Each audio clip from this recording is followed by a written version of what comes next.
Good morning, beautiful people. It is Sunday. Absolutely going to have a blessed day today. I can feel it. Looking forward to a church event that we're going to be having over at the Rock of Roseville. Would love to see your beautiful faces if you are able. It's from 10 a.m. to 1 p.m. There's going to be outdoor activities, live band. There's going to be food trucks, slip and slides, and bounce houses and a bunch of other fun stuff. So just wanted to throw that out there. Would love it if you can make it. And today, just to jump in, wanted to talk to y'all about building your credit. So, to kind of live that American dream, to be a homeowner, among other things. Unfortunately, you've got to be able to build your credit and show that you are a responsible person. If you ever want to get any type of loan, whether it's a car loan, mortgage loan, a personal loan, if you wanted to try to start a small business, things of that nature. So I found it super important to make sure that I can get this message to you guys. Some people, they just don't even know where to start, building your credit or repairing your credit. And so those are definitely two different things, but have some aspects that do kind of align.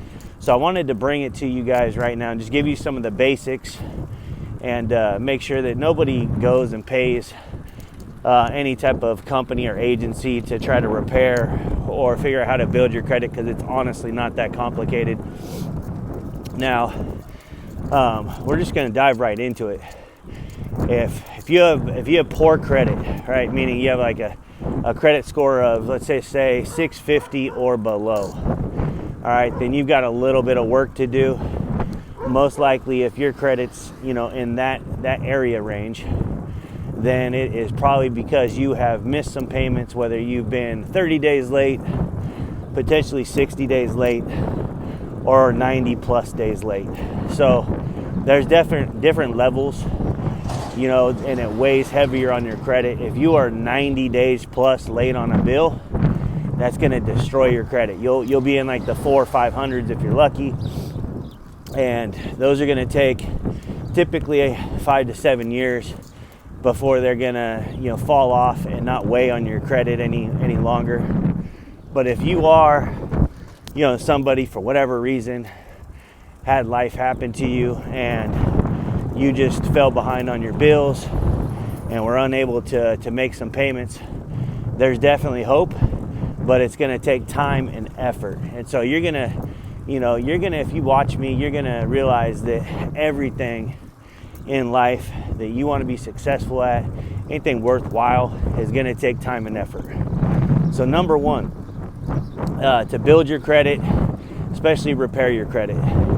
If you have any bills that you've been 30, 60, 90 days plus, okay, that's going to take potentially 5 to 7 years to completely come off your credit. So that's in the past. There's literally nothing you can do about it unless it was, some major extenuating circumstances. You may be able to contact the company, explain what happened, provide some documentation. And if you talk to somebody that has a good heart, believes what you're saying, which is why it's important to provide documentation, then potentially they will go ahead and withdraw that late payment from the reporting to the credit bureaus. So if you are somebody that did have an unfortunate circumstance that was a major cause to you, being late on your mortgage, or being late on your car payment, or being late on your utility bills or your credit cards, whatever that might be, then provide the documentation. If somebody in your immediate family, residence was, unfortunately may have died, you can send the death certificate. If you got COVID and ended up having to, basically leave your job or lost your job due to health issues, provide documentation, from a doctor, physician, that will also be very helpful and impactful when you try to contact these companies and try to ask them to contact the credit bureaus and to delete that information from your file. So that's number one I want to get out there, and you don't have to pay anybody to do that. That's something you can absolutely do on your own. Number two is just making sure that going forward, you aren't late. You got to do whatever you possibly can to pay your bills on time. Don't be 30 days late, because that is the number one contributor to why people have bad credit or mediocre credit. And as long as you're paying your bills on time and you're diligent and you're never late, then you're going to have a pretty decent credit score. So you might not have a great credit score, but it will definitely be, mediocre to good, depending on what type of credit profile you have. And so jumping into, what kind of credit profile you have, we'll cover that in just a second. But just keep in mind that in this day and age, there's a lot of different ways to make money. So if you're coming up short on bills, number one, reduce your spending. No pleasure spending at all, just on what's absolutely needed. Number two, if that's still not enough, take a look at what type of assets that you have, whether it's furniture or equipment, tools that you don't use that often, and you might have to, unfortunately, sorry, there's a dog barking. So like I was saying, you may have to depart with some personal items so that you can get your finances in order, make sure that your bills are paid. But I'm going to tell you right now, that is a much better option than being late on a payment.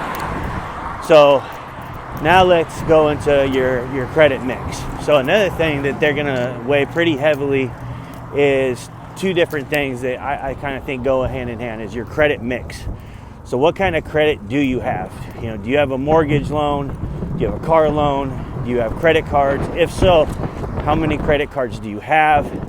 And what's extremely important and what's weighed very heavily is how much of your credit available credit have you used? So for instance, if you have a credit card that has a $10,000 balance that you're able to use of availability, right? So $10,000 in credit that you can use, but you have charged $9,000 in credit, well, you're at 90% utilization. And so that's what they're really looking at. They're looking at what your credit utilization is. And to maximize what's going to be beneficial towards your credit score is you want to stay under 30% credit utilization. And I typically tell people that it's actually even better to stay under 10%. So, I like to try to keep mine under 5%, under 1%, and I like to try to pay my balances off monthly. For the majority of my life, I've pretty much had no debt and try to keep it that way. And it's not easy. You have to be very disciplined.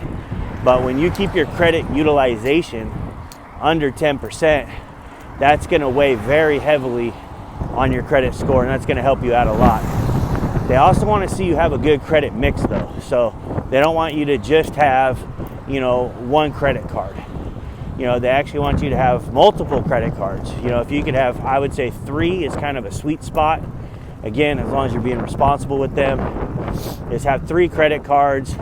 And those credit cards could be different. One could be a department store card. Like I have a Lowe's business card that I use and, pay that off, monthly. I've got a couple regular credit cards. I do have a loan payment, which that's kind of debatable whether or not you should have that. But what I did find is by, getting myself a smaller car loan at a very good rate, 2.2%, that, realistically it's not costing me too much extra to service that loan, on the interest. However, that does help my credit mix. Now, where I'm kind of struggling in my credit mix is I don't have a mortgage. I paid for my house cash. However, I do want to actually get a rental property, so I will be looking to get a home loan here pretty soon. And that's going to help my credit. That's going to help my credit mix. So, looking at different things like that will absolutely help increase your credit. And then one way that you can also really increase your credit, and this is super easy if you know somebody that trusts you, and if you know somebody that is very disciplined and has a long history of credit, is your history of credit too plays a pretty big factor on your overall credit score. And what you can do is, if you find a friend or family that you know that has really good credit, has a credit card or 2 or 3 that has an extremely low balance on it, meaning utilization rate. So if they've got a $10,000 balance or available credit on their credit card, but yet their balance is always at 0 or between 0 and 1,000, then that means that their utilization on that card is only 10% or less. And if they have good credit as well, then that shows that they've been responsible, things of that nature. And what I'm getting at is that you can ask them to put you on as an authorized user.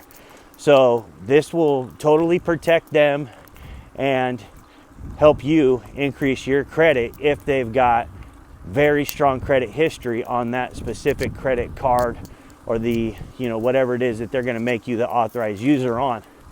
So just to be clear, they won't have to actually give you a credit card or even give you any access to that account. They simply would call up their lender and they would say, hey, I'd like to go ahead and make so-and-so an authorized user on my account. If they do that, then you're going to get all the benefits of their credit history. But just be careful, because it has to be somebody who is very responsible, has good credit, doesn't use their credit, and keeps the utilization under that 10%. Really just under 30, but like I said, 10% is even better. So if you have anybody that you can ask that trusts you and that has a long history of good credit, being an authorized user is a super quick way to boost your score. I actually did that, had a really good friend that I knew had good discipline, good credit, and he had put me on one of his accounts that was in perfect standing for like 30 years. And that immediately boosted my credit score by about 30 points just by doing that. I didn't have to do anything except for ask him, tell him that he had nothing to worry about and that I couldn't even access that credit. So that's the fastest way to get your credit score to increase without a lot of effort. So those are some of the main tips that I have for you guys if you want to repair your credit or improve your credit. But what it really starts with is disciplined spending. So you got to get that in order if you do not. If you are spending everything that you make, and if you don't have yourself an emergency fund, a savings account, life happens to us all. We're not guaranteed that everything's going to be smooth. So you want to make sure that you have some money aside, so if there is a rough patch, you're going to be able to weather that storm. You're going to be able to still pay your bills, protect your credit score, and not have to really stress or get yourself in a bad situation. So anyhow, with that said, hope this was useful to you guys. If you have any specific questions regarding how to improve or repair your credit score, please feel free to send me a direct message, put something in the comments. I'll absolutely respond back in a timely manner. And if you found any value out of this video, please, if you haven't already, hit that subscribe button. Give me a like, share it with friends and family if you know anybody who has some opportunities with their credit and would like to, you know, either fix it or increase their credit score. So again, it is Sunday. It's a blessed day. Hope everybody has a wonderful day, and I will be signing off, but I'll be talking with you soon. Peace.